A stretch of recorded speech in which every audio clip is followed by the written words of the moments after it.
The grand atrium of Monarch Industries gleamed under a constellation of crystal chandeliers, every surface polished to reflect the power assembled within. 300 executives stood in tailored silence as Eleanor Vance descended the marble staircase, her presence commanding the room like gravity commands the tide. Near the service entrance, pressed against the wall with his 7-year-old daughter's hand in his, stood a janitor named Thomas Brennan. When he shifted his weight forward, just one small step to see past the crowd, every head turned. And for the first time, Eleanor Vance's gaze fell upon a man the world had taught her not to see. Thomas Brennan had not always pushed a mop through the hallways of corporate towers. But the path that led him here was not a story he told anyone, not even himself on most nights. What mattered now was the rhythm. Clock in at 10. Work until 6 in the morning. Take the bus home while the city still slept. Make breakfast for Lily before she woke. Sit with her through cereal and cartoons. Then walk her to school with whatever energy remained in his bones. Sleep 4 hours. Do it again. Their apartment in South Boston occupied the 3rd floor of a building that groaned in winter and sweated in summer. 2 bedrooms, though the second was barely larger than a closet. Thomas had painted it lavender because Lily said it was the color of dreams, and he would have painted the whole city lavender if she had asked. The walls held her drawings.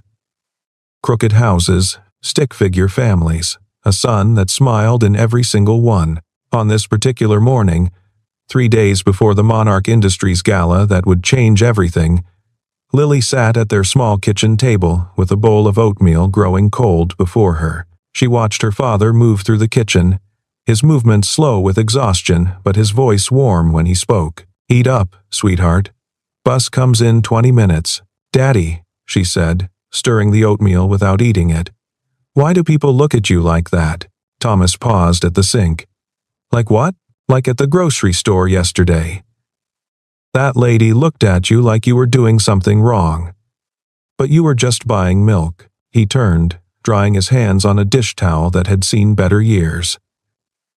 The question sat between them, honest and terrible in the way only a child's question can be. Thomas knelt beside her chair, bringing himself to her eye level. "Some people," he said carefully, "they see the uniform before they see the person.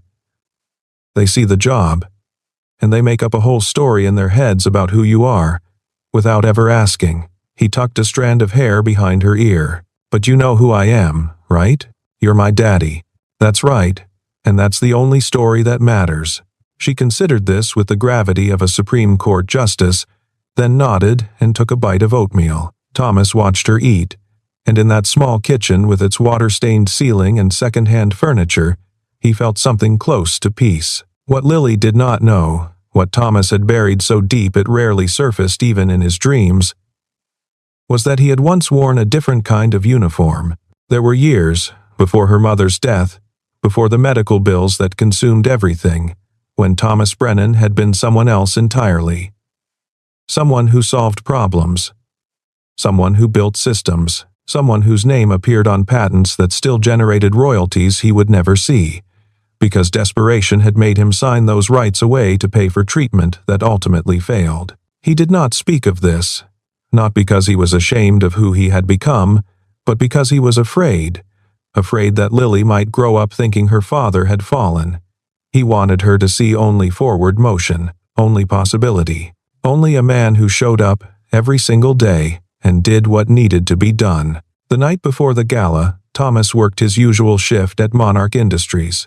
The building transformed around him as decorators arrived, as florists constructed elaborate arrangements, as technicians tested lighting and sound. He moved through it all like a ghost, invisible by design. At 3 in the morning, he paused in the corridor outside the executive boardroom, his mop resting against the wall. Through the glass, he could see the preparations, the stage where Eleanor Vance would announce her company's newest acquisition, the podium where speeches would be made, the seating arranged in precise hierarchies of importance. A security guard passed, nodded at Thomas. "Long night? They all are." The guard continued on, and Thomas returned to his work. He did not know that in 48 hours he would stand in that room. He did not know that his daughter's voice would echo off those walls. He did not know that the woman whose empire this building represented would look at him and see, for the first time, something she had spent her entire life avoiding. He only knew that the floor needed to be cleaned by morning. And so he cleaned. Eleanor Vance had built Monarch Industries from a single patent and a second mortgage into a telecommunications empire valued at $4.7 billion. She had done this through intelligence, through relentless work, through a willingness to make decisions that softer people could not stomach. At 53, she commanded respect the way some people commanded armies, and she had learned long ago that looking down meant losing sight of the horizon. The morning of the gala, she stood in her corner office on the 42nd floor, reviewing the final details of the acquisition announcement. Her chief of staff, a sharp-eyed man named Richard Calloway, delivered updates in the clipped cadence she preferred. Security is in place. Press credentials verified. The governor confirmed his attendance. And the other matter, Richard's jaw tightened almost imperceptibly. Handled. The facility's staff have been instructed to remain in designated areas during the event. There was some confusion about access, but it's resolved. Confusion? One of the night janitors, Thomas Brennan. His daughter's school had some emergency, and he asked to bring her to the building during his shift. Normally against policy, but his supervisor made an exception. I've made it clear this won't happen again. Eleanor turned from the window. A child in the building? Briefly. During non-business hours. It won't affect the gala. She studied Richard for a long moment. He had been with her for 7 years, had proven himself invaluable in managing the countless details that powered an empire. But lately, she had noticed something in him, an edge, a willingness to cut corners that hadn't been there before. Fine, she said, just ensure everything runs smoothly. Always. What Eleanor did not know, could not have known, was that Richard's interest in Thomas Brennan had nothing to do with a child in the building. 3 weeks earlier, Richard had made a mistake. A significant financial irregularity had appeared in the accounts he managed, the result of a personal investment gone catastrophically wrong. To cover it, he had needed to create a paper trail that led somewhere, anywhere, other than himself. Thomas Brennan, with his night shifts and his access to every floor of the building, had provided the perfect target.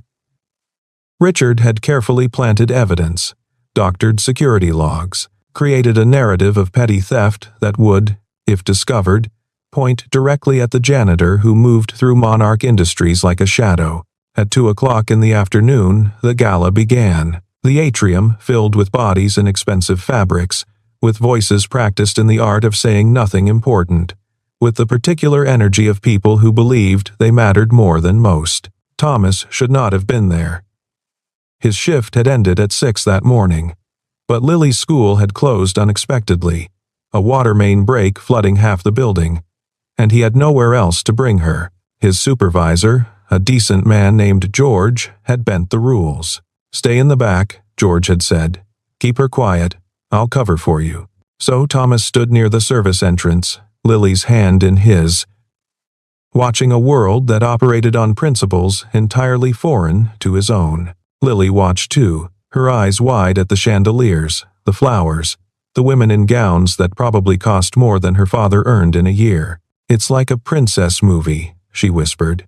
"It's like something," Thomas agreed. When Eleanor Vance descended the staircase, the room went silent. She moved with the kind of certainty that comes from decades of being proven right, and when she reached the podium, every camera in the room focused on her face. Lily tugged at Thomas's sleeve.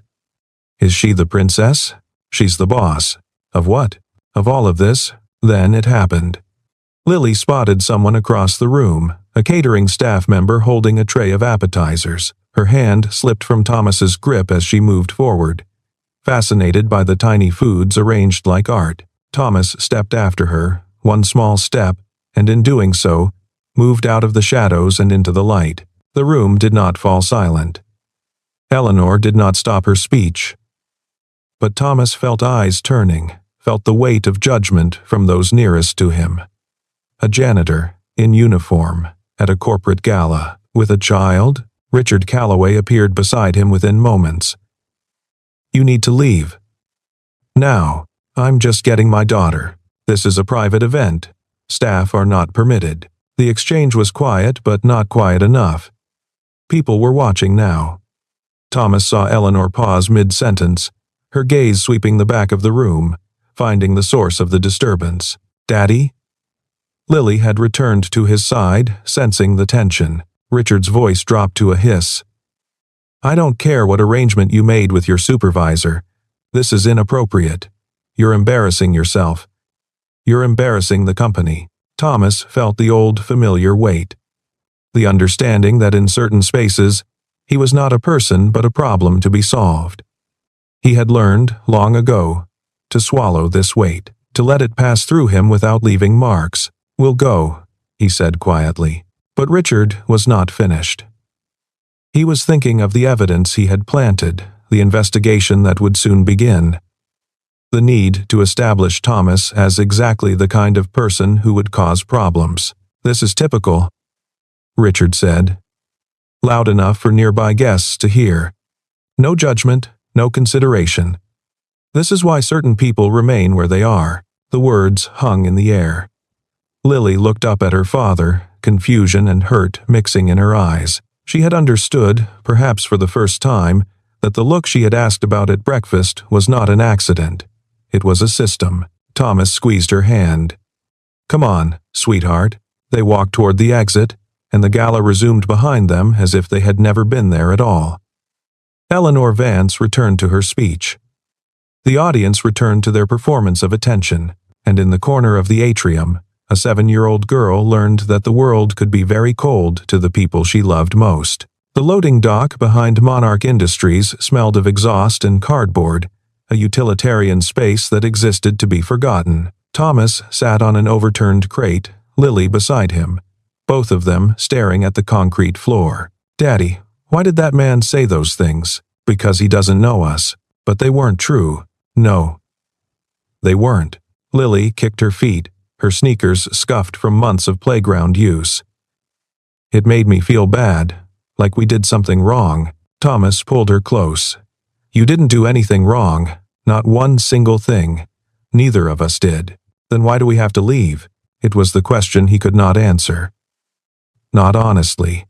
Not without explaining the mechanisms of power to a child who still believed in fairness, who still drew suns that smiled. "Sometimes," he said carefully, "people with a lot of power make rules that protect their own world, and when someone from outside that world comes in, even by accident, it reminds them that there's a whole lot of life they're not paying attention to. That makes them uncomfortable. And uncomfortable people sometimes act ugly." Lily considered this. "Is the boss lady uncomfortable? Maybe. I don't know." "She looked at you," Lily said. "When we were leaving.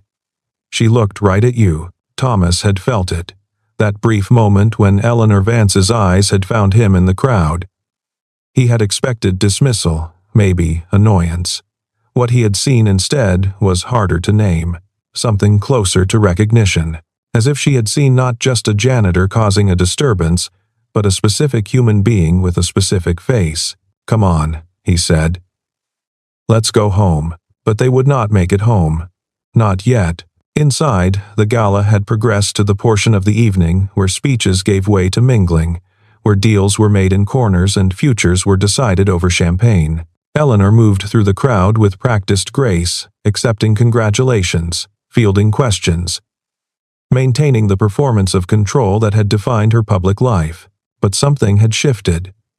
That moment in the back of the room had lodged in her like a splinter. The child's face, the man's quiet dignity, the way Richard had spoken to them. She found Richard near the bar. The disturbance earlier. What exactly happened? Minor issue. A maintenance worker brought his child to the building against policy. Handled it how? Richard's smile was practiced. "I asked them to leave." Firmly, but professionally. Eleanor studied him. "The things you said, I heard them. Certain people remain where they are. I was frustrated. It won't happen again." She might have let it go. She had let many things go over the years, small cruelties that accumulated like sediment at the bottom of any large organization. But tonight, for reasons she could not quite articulate, she did not want to let it go. "Find out who they are," she said. "The man and the child. I want their names." Richard's expression flickered. "Is that really necessary? I'm not asking you to investigate them. I'm asking you to identify them. Is that a problem?" "No. Of course not." He walked away, and Eleanor returned to the gala. But the celebration felt different now. The congratulations felt hollow, and when she looked around the glittering atrium, she could not stop seeing the space where that man had stood, holding his daughter's hand, being told he did not belong. The crisis happened at 11 minutes past 8. A power surge had affected the building's main servers, and the presentation screens throughout the atrium flickered and died just as Eleanor was preparing for the evening's final announcement. "We're working on it," someone said. "Technical team is on it." But the technical team was overwhelmed, and the servers were not responding to standard protocols. Eleanor stood at the podium, the audience growing restless, her empire's most important public moment crumbling in real time. Thomas was still in the loading dock when George found him. "We've got a problem upstairs. Servers are down, and nobody can figure out why." "That's not my department." "No, but you used to be in tech, didn't you?" "Before all this?" Thomas went very still. "How do you know that?" "I pay attention. And right now, there are 300 very important people watching screens that won't turn on. If you know something that could help." "I'm just a janitor, George." "Yeah. And I'm just a guy who's worked here for 20 years and knows when someone's hiding something. I'm not asking for your story. I'm asking if you can fix what's broken." Thomas looked at Lily, who had fallen asleep on a pile of flattened boxes. He thought about walking away, about keeping his head down, about the system that had taught him, over and over, that invisibility was safety. Then he thought about the man who had humiliated him in front of his daughter, about the woman who had watched and said nothing, about all the times he had accepted less than he deserved because demanding more felt like too much risk. "Watch her," he said. "I'll be back." The server room was chaos. 3 technicians huddled over equipment, their voices tight with frustration. When Thomas entered, still in his janitor's uniform, they barely glanced at him. "Wrong room, buddy. Your failover cluster isn't initializing because your load balancer is trying to authenticate against a primary that doesn't exist anymore. The surge probably corrupted the routing table. You need to manually reassign the virtual IPs before the system will recognize the backup nodes." The technicians stared. "That's one of them started." "How do you—" Thomas was already at a terminal, his fingers moving across the keyboard with the muscle memory of 1,000 nights he had tried to forget. Within 4 minutes, the screens in the atrium flickered back to life. Within 6, the system was stable. He was gone before anyone could ask his name. But Eleanor Vance had seen. She had come to the server room when her staff could not tell her what was happening. And through the glass window, she had watched a janitor repair what her entire technical team could not. The same janitor Richard had dismissed as an embarrassment. The same man who had looked at her with something that was not anger, not resentment, but something far more unsettling. Understanding. The next morning, Richard Calloway launched his attack. He had spent the night preparing, refining the evidence he had manufactured, ensuring that Thomas Brennan would become the perfect scapegoat for the financial irregularities that threatened Richard's own career. The accusation was delivered in a meeting Thomas was not invited to but was summoned to attend. 3 members of corporate security, the head of human resources, Richard himself, playing the role of concerned executive. "We've discovered a pattern of irregularities in the maintenance department's petty cash fund," Richard explained, his voice smooth with false regret. "Security footage appears to show Mr. Brennan accessing areas outside his authorized zones on multiple occasions, and there's a discrepancy in the supply orders that traces directly to his shift logs." Thomas sat in a plastic chair, still wearing the uniform he had not had time to change out of, and listened to his life being dismantled with surgical precision. "These are serious allegations," the HR director said. "The evidence appears substantial. "I didn't steal anything," Thomas said quietly. "The footage. I don't know what footage you have, but I've never taken anything that wasn't mine." Richard leaned forward. "No one's saying you're a bad person, Thomas. We understand financial pressures, a single father, working nights.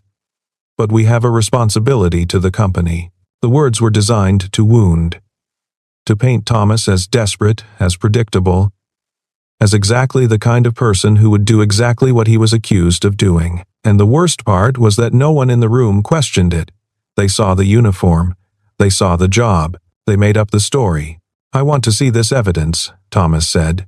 "You'll have a chance to respond through the formal process." "No. I want to see it now." But he would not be allowed to see it. He would be escorted from the building. His access badge would be deactivated. And that night, when he returned to his apartment and held his sleeping daughter, Thomas Brennan would understand that the system had finally caught up with him. He had been invisible for years. And now, when visibility meant survival, no one would look. 3 days after Thomas's termination, Eleanor Vance called an all-hands meeting to address the incident. It was meant to be routine. A statement about integrity, a reminder that theft would not be tolerated, a signal to investors that Monarch Industries policed its own. Thomas was not supposed to be there, but George had let him into the building through a service entrance, and he stood in the back of the auditorium, Lily beside him, watching the woman who owned everything address the people who served her. Eleanor's speech was careful, measured. She did not mention Thomas by name, but everyone knew. The story had traveled through the building like fire. The janitor who had stolen, the janitor who had been caught, the janitor who had brought his child to a corporate gala like he belonged. When Eleanor finished speaking, she opened the floor for questions. The executives in the front rows sat in comfortable silence. The middle managers maintained their practiced neutrality. No one spoke. And then a small voice cut through the auditorium. "My daddy didn't steal anything." Every head turned. Lily stood in the aisle, 7 years old and trembling, but her voice did not waver. "He works really hard. He comes home tired every day. He makes me breakfast even when he hasn't slept. And he never, ever takes things that aren't his. He told me that's what honest people do." The silence that followed was absolute. Eleanor Vance stood at the podium, frozen, staring at the child who had just challenged her in front of 300 employees. "Young lady," someone began, but Lily was not finished. "The man who said bad things to us at the party, he's the one who lies. I heard him on the phone. He said he was going to make sure Daddy got blamed for something he didn't do." Richard Calloway's face went white. Thomas stepped forward, his hand reaching for Lily's shoulder. "Sweetheart, that's enough. But it's true, Daddy. I heard him." The auditorium erupted, voices overlapping, questions shouted, Richard moving toward the exit. And through it all, Eleanor Vance remained motionless at the podium, her eyes fixed on the man in the janitor's uniform who was kneeling beside his daughter, whispering words no microphone could capture. She had built an empire on information, on knowing what others did not, on seeing patterns before they emerged. And in that moment, watching a child speak truth to power with nothing but conviction, Eleanor Vance realized that she had missed the most important pattern of all. She had stopped seeing people. The investigation that followed lasted 11 days. Eleanor ordered it personally, overriding Richard's protests, bringing in external auditors who owed nothing to the internal politics of Monarch Industries. What they found was both simpler and more damaging than anyone had expected. Richard Calloway had been embezzling for 18 months. The amount totaled over $2 million, siphoned through shell accounts and falsified vendor payments. When the scheme had begun to unravel, he had constructed an elaborate frame, using Thomas's access patterns, his financial vulnerabilities, his invisibility in the corporate hierarchy. The evidence was meticulous. Emails Richard had thought were deleted, digital fingerprints on doctored documents, a trail of transactions that led directly to accounts in his name. Eleanor reviewed the findings in her office, alone, at 2 o'clock in the morning. Outside her window, the city glittered with 10,000 lights. each one representing a life she had never considered. She had spent 30 years building this company. She had made sacrifices that still woke her at night, and she had allowed herself to believe that success absolved her of attention. She had looked at Thomas Brennan and seen a problem to be managed. She had looked at his daughter and seen an inconvenience. She had watched Richard humiliate them both and chosen to focus on her speech, on her announcement, on the performance of power that had become her entire identity. The next morning, she called a press conference. The announcement was brief but unequivocal. Richard Calloway had been terminated. Criminal charges would be filed. A complete review of internal protocols was underway, and Thomas Brennan was being reinstated with full back pay, a formal apology, and a position in the technical department where his skills could be properly utilized. What she did not say, what she could not say in front of cameras, was that she had watched the footage of Richard's confrontation with Thomas at the gala. She had heard every word, and she had seen, clearly and undeniably, that she had allowed it to happen. Richard was arrested in the lobby of Monarch Industries, in full view of the same employees who had witnessed Thomas's humiliation. The cameras captured him being led out in handcuffs, his face a mask of disbelief. He had believed himself untouchable. He had believed that power protected its own. He had been wrong. The aftermath was quieter than the crisis. The press moved on to other scandals.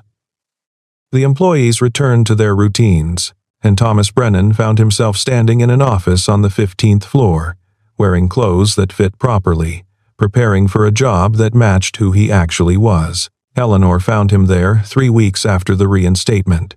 He was at a workstation, reviewing system architecture with the same focus she had seen in the server room the night of the gala. She knocked on the doorframe. "May I come in?"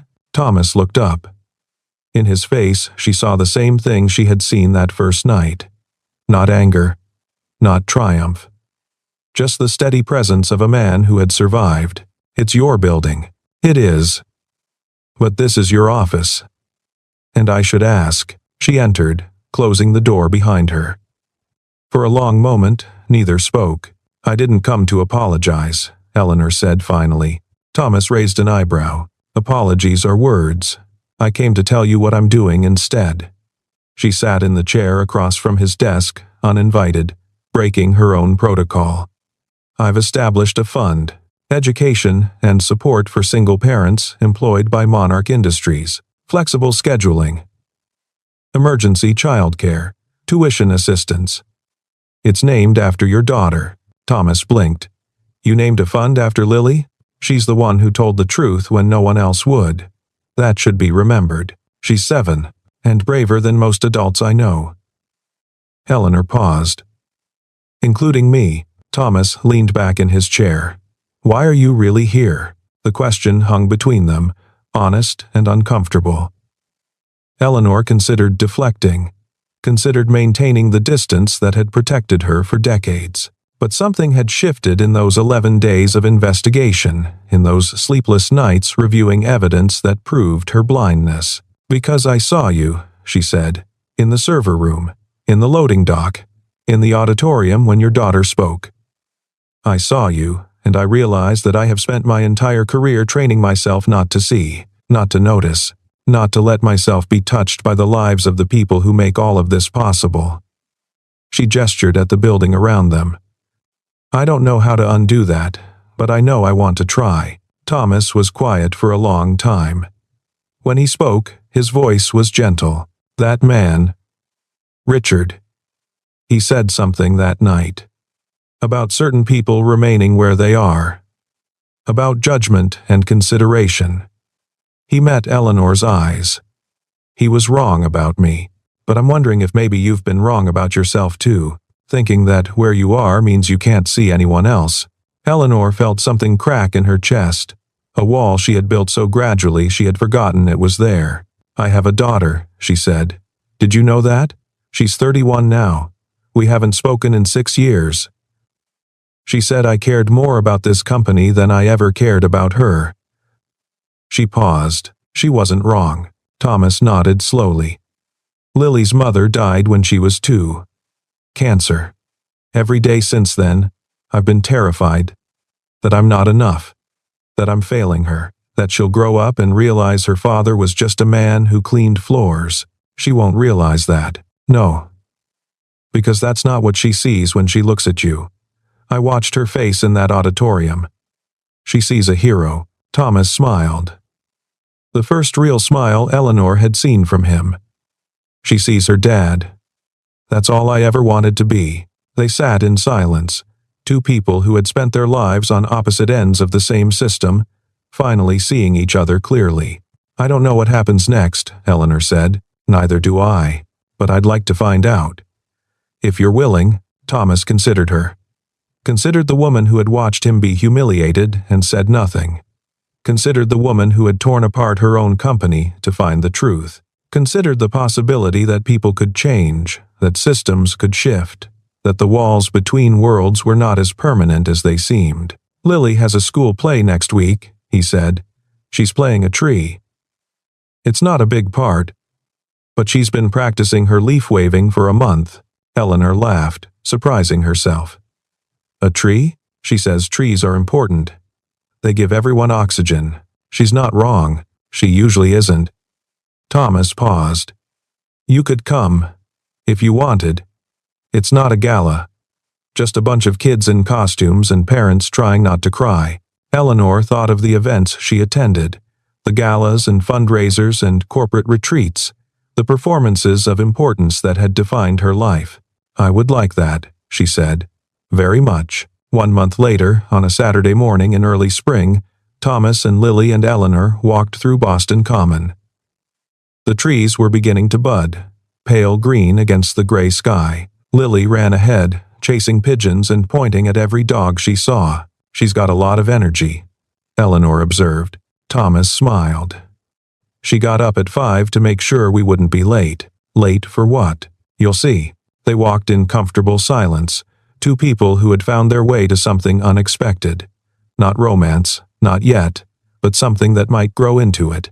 A respect that had been earned through pain, a trust that had been built through honesty, a connection that neither had sought, but both had needed.